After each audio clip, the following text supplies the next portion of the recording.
முன்னோர்கள் ஆராய்ச்சி செய்து இந்த உலகத்துல இந்த பிரபஞ்சத்திலிருந்து எடுத்த கர்மவினை தீர்க்கக்கூடிய மூல மந்திரம். நீங்க கோவில்ல போய் விளக்கேத்துறதா இருந்தா இந்த மந்திரத்தை ஒரு முறை சொல்லுங்க. முற்பிறவியில செய்த பாவங்கள் எப்பிறவிக்கும் தொடராமல் இருக்க இப்பிறவியிலேயே என் தந்தை வழியில் வந்த கர்மாவினை, என் தாய் வழியில் வந்த கர்மாவினைகள், என் தாயுடைய கர்ப்பத்திலிருந்து நான் இந்த பூமிக்கு கொண்டு வந்த கர்மாவினைகளும் இன்றோடு நிவர்த்தியாகட்டுன்னு 5 தீபம் விளக்கேத்தி சாமிக்கு தேங்காய் வளம் பூ மாலை கல்கண்டு வாங்கி அர்ச்சனை பண்ணி உங்க ஜாதகத்தை கொண்டு போய் சாமி பாதத்துல வச்சு இன்னையோட எனக்கு எல்லாம் நல்லது நடக்கும்னு மனசார கும்பிட்டு வாங்க. வாழ்க்கையில அசுர வளர்ச்சிக்கு வந்து. அனைவருக்கு வணக்கம். பாரம்பரிய திருவள்ளுவர் குல வம்சம் பிரசன்ன ஜோதிடர் சுபமாரிமுத்து திருப்பூர்லேருந்து இந்த பதிவு உங்களுக்காக. இன்றைக்கி மூல நட்சத்திரத்தை பற்றி 19வது நட்சத்திரத்தை பற்றி இன்றைக்கி நம்ம பார்க்க போகிறோம். இந்த மூல நட்சத்திரம் யார் அப்படின்னு கேட்டிங்கன்னா, தெய்வத்தில் பார்த்தீங்கன்னா ஆஞ்சநேயர் பிறந்த நட்சத்திரம்னு சொல்லுவாங்க. இந்த மூல நட்சத்திரம் வந்து குருவுடைய நட்சத்திரம். யாரோட வீடுனா குருவோட வீடு. அது கேதுவுடைய நட்சத்திரங்க. இருக்கிறதுலையே மூல நட்சத்திரக்காருக்கு வந்து ஞான மார்க்கம் ரொம்ப அதிகம். இந்த ஞான மார்க்கம் ரொம்ப அதிகமாக இருக்குது. இந்த ஞானம் வந்து அதிகமாக இருக்குங்க. அவங்களுக்கு இந்த உந்து வேகம் பறக்கும் சக்தி யாருக்கு இருக்குதுன்னா ஆஞ்சநேயருக்கு தான் இருக்குது. ஆமாம். ராமர் வந்து சீதா தேவியை ராவணனை கடத்திட்டு போயிட்டாரு. இந்த சீதா தேவியை கடத்திட்டு போனோன்னு ராவணர் தான் கடத்தி வச்சுக்கிறாரான்னு எப்படி பார்க்கறதுன்னு ராமர் ரொம்ப வேதனைப்பட்டு இருக்கும்போது இலங்கையில் போய் பறக்கும் சக்தி வச்சு சீதா தேவியை மரத்தில் கட்டி போட்டு சிறை அடைச்சதை ஆஞ்சநேயர் பார்த்துட்டு வந்து ராமர்கிட்ட சொன்னார், நீங்கள் ரொம்ப தேடாதீங்க, சீதா தேவியை நான் பார்த்தேன். அவர் வந்து அந்த சிறையில் கட்டி போட்டு அடைச்சி வச்சுருக்காங்க. அது வந்து நம்ம எப்படியாவது அவங்கள மீட்டெடுக்கணும்னு சொல்லி இந்த ராமரும் சீதா தேவியும் பிரிஞ்சிருக்கிறத சேர்த்துறக்காக ஒன்றுக்கு ஒன்று படாத பாடுபட்டு இவங்க 2 பேர்த்தையும் சேர்த்துறக்காக அனுமார் ரொம்ப கஷ்டப்படுறாரு. அதனால் இந்த மூல நட்சத்திரக்காரி ஏதாவது பஞ்சாயத்து ஓடிச்சுன்னா கணவன் மனைவி 2 பேரும் இனிமேல் பிரிஞ்சிடலான்னு நினச்சிட்டு பஞ்சாயத்து பண்ணுற இடத்துல மூல நட்சத்திரக்காரை கொண்டு போய் நிறுத்துனீங்கன்னா அவங்களை சேர்த்து வச்சுருவார். என்னங்கம்மா, இந்த நட்சத்திரங்களுக்கும் இந்த ஆதிக்கங்களுக்கும் ஏதோ ஒரு பவர் இருக்குது பாருங்களேன். இதெல்லாம் நம்ம தெரிஞ்சுக்கணுங்க. அதாவது மூல நட்சத்திரத்தில் பிறந்திருந்தா அவங்களோட வாழ்க்கையில் நம்ம அடுத்தடுத்த லெவலுக்கு போகிறதுக்கு நம்மளுடைய கர்மா எப்படி சப்போர்ட் பண்ணுன்னா, மூல நட்சத்திரக்காரர் எல்லாரும் என்ன சொல்லி வச்சுக்கிறாங்கன்னா ஆண் மூல அரசாளு பெண் மூல நெருமூலன்னு சொல்லி வச்சுருக்காங்க. அது மாற்றி காலப்போக்கில் பார்த்தீங்கன்னா அது ஜாதகத்தில் ஆதி காலத்தில் ஒரு ரூல் என்ன கொடுத்துருக்காங்கன்னா ஆணி மூலம் அரசாளு கன்னி மூல நெருமூலன்னு வச்சுருக்காங்க. என்னங்கம்மா, ஆணி மூல அரசாளுமா அப்படின்னு இல்லைங்க. சித்திரை வைகாசி ஆணி, இந்த ஆணி மாதத்தில் வரக்கூடிய மூல நட்சத்திரத்தில் ஒரு ஆம்பளை பையன் பிறந்து அது அரசால பிறந்ததான். கன்னி மூலம்னா மேச ரிஷப மிதுன கடக சிம்ம கன்னி, 6வது ராசி கன்னி. அதே போல் சித்திரை வைகாசி ஆணி ஆடி ஆவணி புரட்டாசி. புரட்டாசி மாதத்தில் ஒரு பெண் குழந்தை மூல நட்சத்திரத்தில் பிறந்தால் அந்த வாழ்க்கை பாழாகுன்னா அந்த காலத்தில் முன்னோர்கள் அதை சொல்லி வச்சுருக்காங்க. அது ஆணி மூல அரசாலும் இது கன்னி மூல நெருமூலன்னு வச்சுருக்காங்க. இவங்க எப்படி வச்சுட்டாங்கன்னா பெண் மூல நெருமூலன்னு வச்சுட்டாங்க. ஏன்னா எல்லா பெண்களுக்குமே மூல நட்சத்திரங்களில் பிறந்துக்கிறவங்களுடைய வாழ்க்கையெல்லாம் இல்லாமல் போயிட்டு அவங்க எங்கே போவாங்க. இதை அப்படி சொல்லி வைக்கிறீங்க. சாஸ்திரத்தில் அந்த கன்னி மூல நெருமூலம்னு எதுக்காக சொன்னாங்கன்னா, அந்த கன்னி மாதம் 6வது ராசியில் அந்த கன்னி மூல நெருமூலம் வந்தால் மூல நட்சத்திரத்தை பிறந்தால் அது 6வது என்பது கடன் நோய் வழக்கு பிரச்சனை உள்ள இடத்துல அது பிறந்துச்சுன்னா அதில் நோய்வாய்ப்பட்டு அவங்களுக்கு வாழ்க்கை கொஞ்சம் கிடைக்காதேங்கிறக்காக அவங்க வாழ்க்கையே பாழாயிருச்சேன்னு சொல்லி அந்த காலத்தில் அப்படி ஒரு ஐதீகத்தை சொல்லி வச்சதை இவங்க ஆண் மூலம் அரசாலு பெண் மூல நெருமூலம்னு சொல்லி வச்சிட்டாங்க. அது அப்படி இல்லைங்க. இன்னும் சொல்ல போனால் எல்லா மூல நட்சத்திரம் 12 ராசியில் இருக்கிற மூல நட்சத்திரமே அவங்களுக்கு ஆஞ்சநேயருடைய அவதாரம் எடுத்த நட்சத்திரங்க. யாருக்கு எந்த பாதிப்பும் வராது.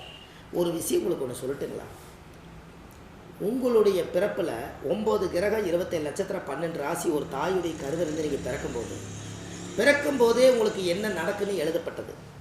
இது எதுவுமே மாற்றப்படாது. தலையெழுத்து யாராவது மாற்ற முடியுமா சொல்லுங்கள்? முடியாது. ஆனால் உங்கள் பெயர் எழுத்தை மாற்றலாம். என் பேர் சுபமாரிமுத்துன்னு இருக்குது. என் பேரை வந்து சுபமாரிமுத்துங்கிறத இன்னொரு காளிமுத்துன்னு நீங்கள் மாற்றிடலாம். ஆனால் உங்கள் தலையெழுத்தை மாற்ற முடியுமா? முடியாது. அப்போ நான் பிறக்கும்போது பெயர் எழுத்தை மாற்றலாம், தலையெழுத்தை மாற்ற முடியாது. ஆல்ட்ரு வேணால் பண்ணலாம். எப்படி, இந்த சட்டை அழுக்காக இருக்குது துவைச்சி மறுபடியும் போட்டுக்கலாம், ஆல்ட்ரு வேணால் பண்ணலாம்.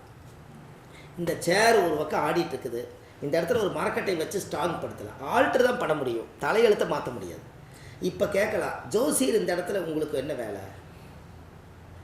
இப்போ ஜோசியர் வந்து சார் உங்களால் ஜாதகம் பார்த்தா எல்லாமே சரியாகுன்னு சொல்கிறாங்களே, அப்புறம் எப்படி நீங்கள் வந்து தலையெழுத்தே மாற்ற முடியாதுங்கிறீங்களே, அப்புறம் எப்படி நீங்கள் வந்து எங்களை எல்லாம் சரி பண்ணுவீங்கன்னு ஒருத்தர் கேட்டால், ஜோதிடம் எதுக்கு கூட வருதுன்னு கேட்டிங்கன்னா, ஜாதகம் எதுக்கு பார்க்கணுன்னா உங்களோட வாழ்க்கையில் பாதகமாக போயிட்டு இருக்கக்கூடிய வாழ்க்கையை சாதகமாக அமைச்சு கொடுக்கறதுக்காக சாதகம் பார்க்க வரேன்.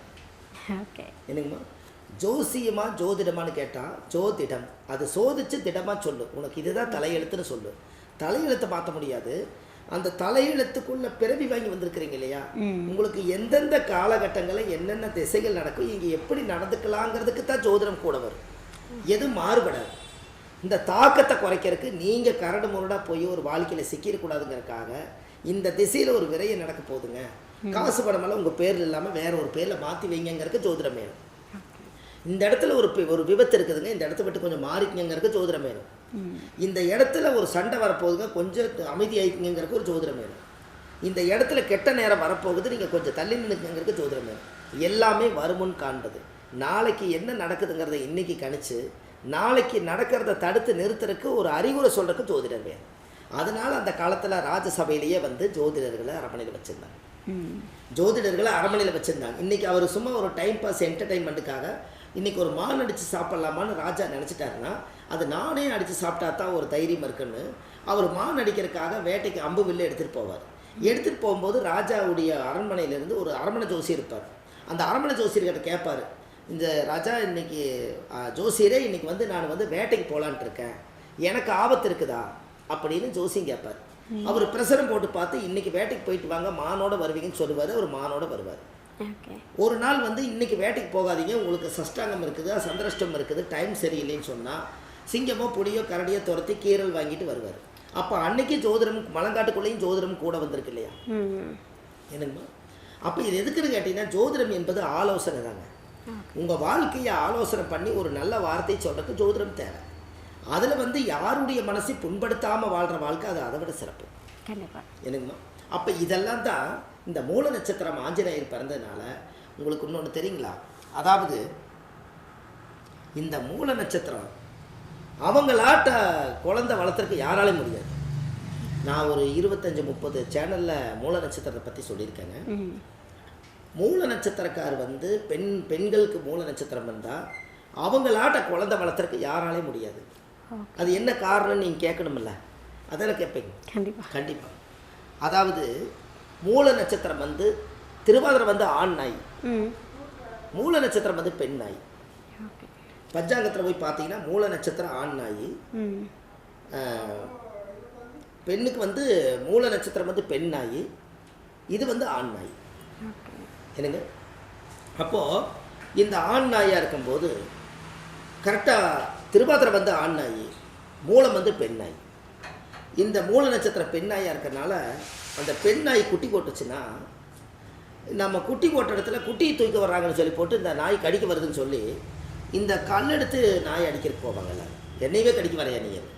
ஆனால் அந்த குட்டி நல்லா இருக்கிறதுனால அது என்ன பண்ணுன்னு கேட்டிங்கன்னா இந்த மூல நட்சத்திரத்தில் பிறந்த இந்த பெண் நாய் என்ன பண்ணுன்னா குட்டிகளெல்லாம் வாயில் கவிட்டு போய் இன்னொரு இடத்துல போய் குழியை பறித்து அப்படியே அதை அழகாக ஸ்டைலாக படுத்து எல்லா குழந்தைகளுக்கு பாலை கொடுத்து காப்பாற்றி தன் பிள்ளையாக எடுத்துகிட்டு போய் யாரோ என்னை அடிச்சுட்டு போனாலும் பரவாயில்ல, என் பிள்ளைகளை காப்பாற்றணும்னு சொல்லி ஒரு இடத்துக்கு இன்னொரு இடம் மாற்றி மாற்றி அந்த குழந்தைகளுக்கு பாலை கொடுத்து வாழ வச்சு அந்த குழந்தைகளை வளர்த்தி போடும். அப்போ சொல்லுங்கள், மூல நட்சத்திர பிள்ளைகளை வளர்த்தது. கண்டிப்பாக என்னங்கம்மா? அப்போ இந்த மூல நட்சத்திரம் மாதிரி அவங்க பிழைக்க முடியாது யாருனாலையும். அவ்வளோ அற்புதமான ஒரு நட்சத்திரங்க. அதனால தான் அஞ்சாத நெஞ்சம் படைத்த ஆஞ்சநேயர்னு சொன்னாங்க. அவங்களுக்கு பெண்களாக இருந்தாலும் தைரியம் அதிகமாக இருக்கும். அதாவது அந்த காலத்தில் வந்து ராமரை நீ நெசமாவனே வந்து சாமி கும்பிட்றையா, உன் நெஞ்சுக்குள்ளே உன் மனசுக்குள்ளே இருக்கிறாரான்னு கேட்டதுக்கு அன்றைக்கி நெஞ்சை பொழந்து காமிச்சாருங்களா ஆஞ்சநேயர். அப்போ ராமர் தெரிஞ்சுதுங்களா, அப்போ தலை வணங்கலாங்களா எல்லாரும். அதனால தான் அஞ்சாத நெஞ்சம் படைத்த ஆஞ்சநேயர். அந்த காலத்தில் வந்து ஆஞ்சநேயருக்கு அவ்வளோ ஒரு பவர் இருக்குதுங்க. ஜாதகத்தில் ரொம்ப பிரமாதமான வயசு. இப்போ அவருக்கு மூல நட்சத்திரத்தில் பிறந்துக்கிறார் இல்லைங்களா, மூல நட்சத்திர கேது திசையில் தான் அவர் பிறந்திருப்பார். 7 வருஷம் கேது திசை, இதில் 3.5 வருஷம் கேது திசை போகும், மீதி 3.5 வருஷம் இருப்பு இருக்கும். சுக்கர திசை வரும்போது அவருக்கு 23 வயசு, 20 வருஷம் சுக்கர திசை. சுக்கர திசை ஒரு 20-23 ஆயிருங்க. எப்படியும் வந்து சூரியன் திசை 6 வருஷம், 30 வயசுக்குள்ள அவர் கல்யாணம் பண்ணிடுவார்.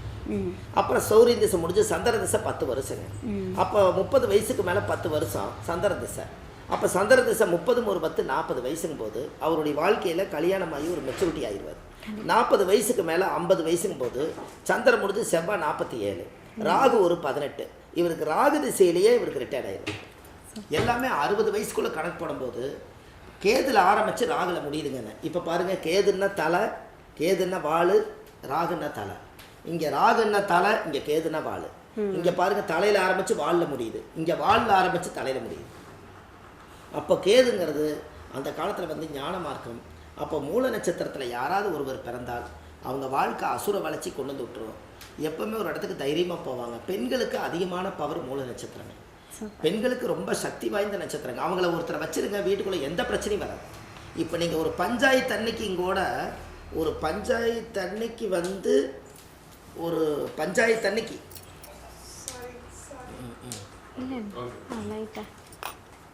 கீழே கீழே தான் சும்மா டச் பண்ணி அவ்வளோதான்.